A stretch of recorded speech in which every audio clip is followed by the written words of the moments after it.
विनम्र किसान का बेटा था वो दृढ़ता का उल्लास।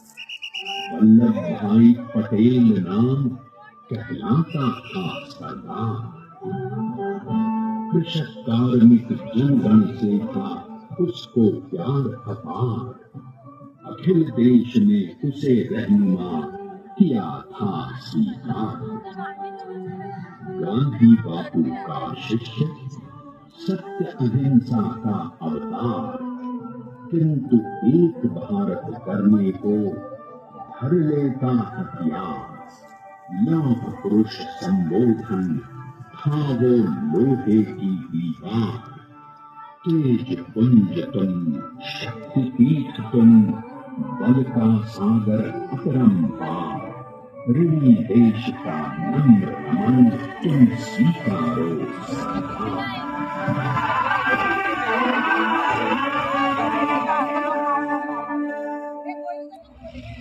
1857 में अंग्रेजों को ललकारने वाले पहले स्वतंत्रता संग्राम के एक सक्रिय सिपाही थे जय भाई पटेल।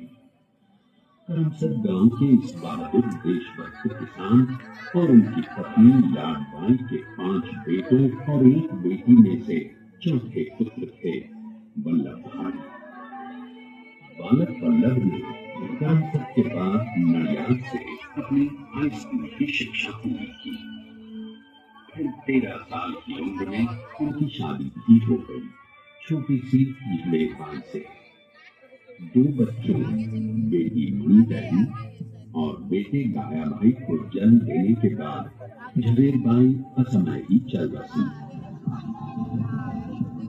सदी बदलने और 20वीं सदी आने पर उनका जीवन भी एक चमत्कार की तरह बदला। टीचर का इम्तिहान पास करके वो वकालत करने लगे। पहले गोधरा, फिर आनंद और उसके बाद अहमदाबाद में। मगर जल्द ही वकालत छोड़कर वो बैरिस्टर बनने की इच्छा से इंग्लैंड चले गए। लंदन में बैरिस्ट्री में अव्वल आने और वरीयता जीतने वाले वो अनोखे भारतीय थे। अब तो अहमदाबाद की वरिष्ठ अदालत में बैरिस्टर पटेल की जय और जीतों की धूम मच गई।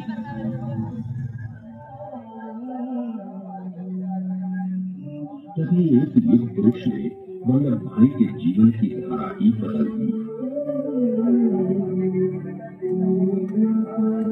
दक्षिण अफ्रीका में सत्याग्रह के अहिंसक अस्त्र से गोरे शासकों को सबक सिखाकर भारत वापस आए बैरिस्टर मोहनदास करमचंद गांधी से मिलकर वल्लभ भाई ने अपने कुछ वर्षों से सीखे विदेशी व्यवहार और संस्कार हमेशा के लिए त्याग किए और अब वो अपने खेड़ा के किसानों को हक दिलाने के लिए बापू के साथ आंदोलन में कूद पड़े।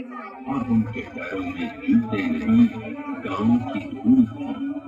हृदय में भारत भूमि की शस्य शानदार धरती, मन में थे गांधी और मस्तिष्क में एक नए स्वतंत्र भारत का सपना।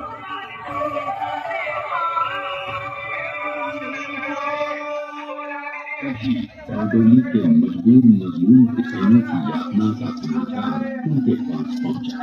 तुरंत वल्लभ भाई वहां पहुंचे और यूं शुरू हुआ भारत का सबसे बड़ा और सफल किसान आंदोलन बारडोली। वल्लभ भाई ने बारडोली के 87,000 किसानों को ऐसा अटल अचल मनोबल दिया कि अंग्रेजी सरकार हिल गई और एक बरस के बाद उनका लगान माफ कर दिया गया। अब तो पूरे देश में लोग वल्लभ भाई के नाम के कसम खाने लगे। स्वयं महात्मा गांधी ने कहा, अब वल्लभ भाई मेरे शिष्य या साथी नहीं, सारे देश के सरदार हैं और देश को मिल गया एक अनूठा असरदार सरदार।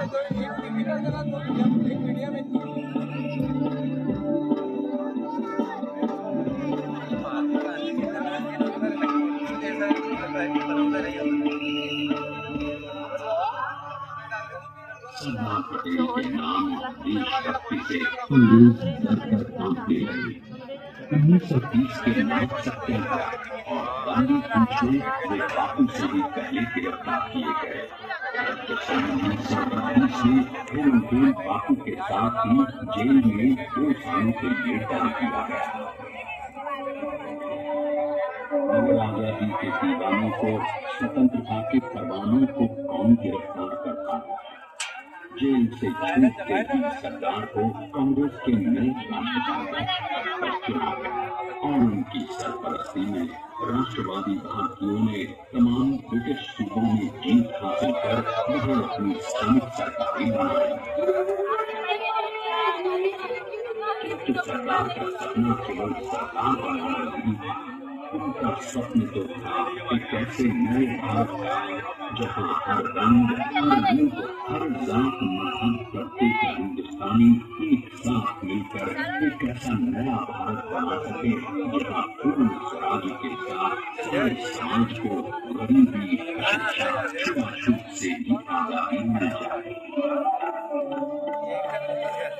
इसकी पहली रणनीति थी भारत को अंग्रेजों की गुलामी से आजादी, ताकि भारत के लोगों की अपनी सरकार सबके साथ और सबके विकास के लिए काम कर सके। बापू की अगुवाई में अब देश ने अंग्रेजों को अंतिम चेतावनी दे दी, करेंगे या मरेंगे, रोकेंगे अंग्रेजों, भारत छोड़ो। बस फिर क्या था, संघर्ष की रणभेदी बनी। 3 सालों के लिए सरदार पटेल को भी सत्याग्रही नेताओं के साथ जेल में ठूस दिया गया। 2 सालों के बाद अंग्रेजों को बापू के सभी शिष्य और साथियों को छोड़ना पड़ा।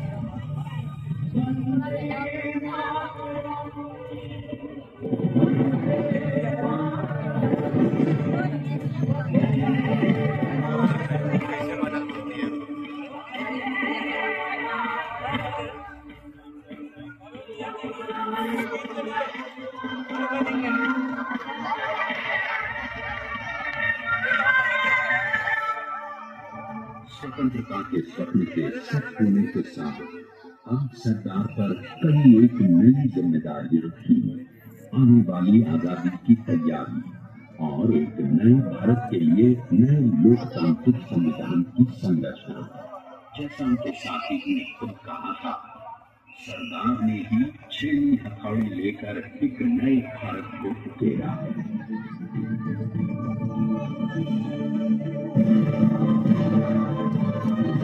स्वाधीनता तो प्राप्त हुई, लेकिन खंडित भारत में भी उठते विभाजनवादी अंधकार को अभी भी करना था। जब देश एक खंड होने का भय उत्पन्न होने लगा, तो सरकार ने निर्भय होकर खुद अपनी केंद्र सरकार और साथियों को भी चुनौती दे दी और जम्मू कश्मीर को बचाने के लिए सारे देश का आकाश वायुयानों से भर गया।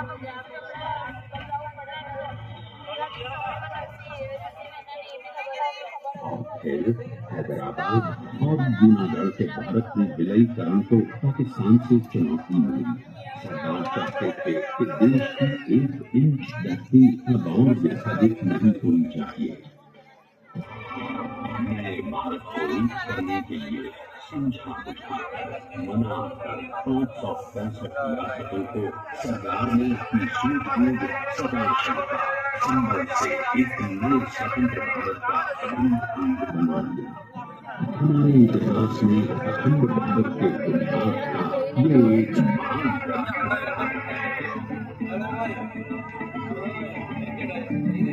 जैसा उन्होंने स्वयं कहा था, हमें नए धागों को पुराने ताने बाने में ऐसे पिरोना है कि एक दूसरे में बेच जाए और बेहतरीन बनावट वाला एक नया भारत उभरकर सामने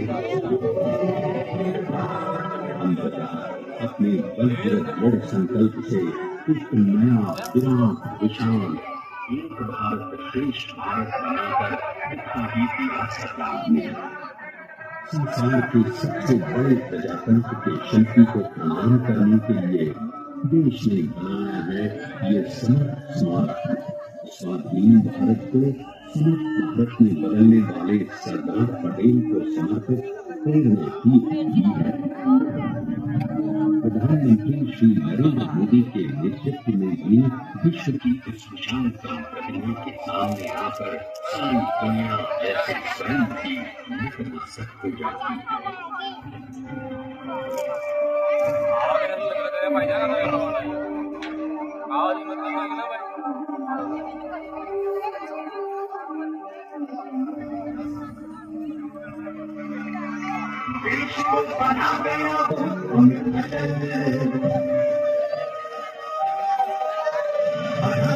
उसे न कोई शत्रु के समान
देखते हैं